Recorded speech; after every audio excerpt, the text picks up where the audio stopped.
কৃষক আনিসুজ্জামান শুভ ফসলের পোকামাকড় ও রোগবালাই দমনে 5টি বালাইনাশক একসাথে একটি পাত্রে ঢেলে দিচ্ছেন। এর মধ্যে 2টি কীটনাশক ও 3টি ছত্রাকনাশক। পানির সঙ্গে ওষুধগুলো মিশিয়ে তা দেয়া হচ্ছে একটি মেশিনে, পরে তা স্প্রে করা হয় পেঁয়াজ খেতে।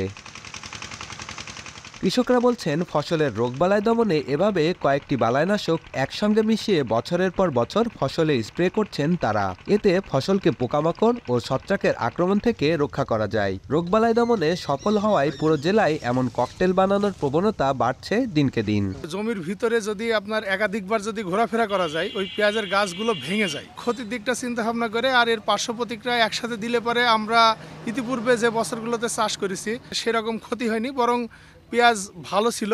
কোনো কৃষি কর্মকর্তার পরামর্শে নয়, স্থানীয় বালাইনাশক ব্যবসায়ী ও বিভিন্ন কোম্পানির পরামর্শে এই ককটেল তৈরি করছেন কৃষকরা। জানেন না তার ক্ষতিকর প্রভাব। যদিও কৃষি কর্মকর্তাদের দাবি, কয়েকটি বালাইনাশক দিয়ে ককটেল তৈরিতে নিরুৎসাহিত করা হচ্ছে কৃষকদের।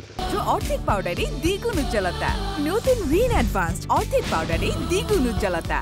পরামর্শ দেয় যে এইটা দেন, এইটা দেন। সারের দোকানে যায়, ওরা বিভিন্ন বীজ দিয়ে দেয়, যেইগুলো দিলে আপনাদের ফসল ভালো হবে। সময় বাঁচে, পরিশ্রম কম হয়। প্রত্যেকে যারা পেঁয়াজ চাষ করে তারা সবাই দেয়। কখনই একটা কেমিক্যালের সাথে একটা কেমিক্যাল মিশিয়ে এখানে স্প্রে করা বা দেয়া যাবে না।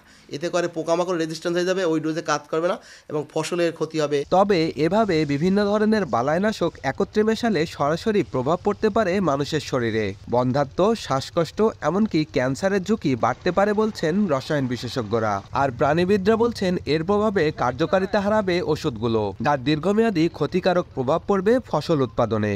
কেমিক্যাল যদি আমরা ব্যবহার করতে থাকি র্যান্ডমলি, কোনো ধরনের পরীক্ষা নিরীক্ষা ছাড়াই, তাহলে সেটা আমাদের ক্যান্সারকে আরও বাড়িয়ে দিতে পারে। বন্ধ্যাত্ব বেড়ে যাওয়ার পিছনে সবথেকে বেশি কারণ হচ্ছে সেটা আমাদের খাবারের মধ্যে এই অ্যাডাল্টেড খাবারটা অনেক বেশি ইনকর্পোরেটেড হয়ে গেছে। কিছু পোকা সেটার উপর অভিযোজিত হয়ে তারা আরও শক্তিশালী হচ্ছে। বিষটা যখন বারবার ব্যবহার করছি তখন তারাও অভিযোজিত হয়ে যাবে, ফলে আর কোনো কাজই করবে না। বিশেষজ্ঞরা বলছেন, বিভিন্ন ধরনের বালাইনাশক একসঙ্গে মিশিয়ে দীর্ঘদিন ধরে ফসলে স্প্রে করলে শুধু মানব দেহে নয়, ক্ষতিকর প্রভাব পড়বে পরিবেশের উপরও। বেন ইয়ামিন, সময় সংবাদ, মেহেরপুর।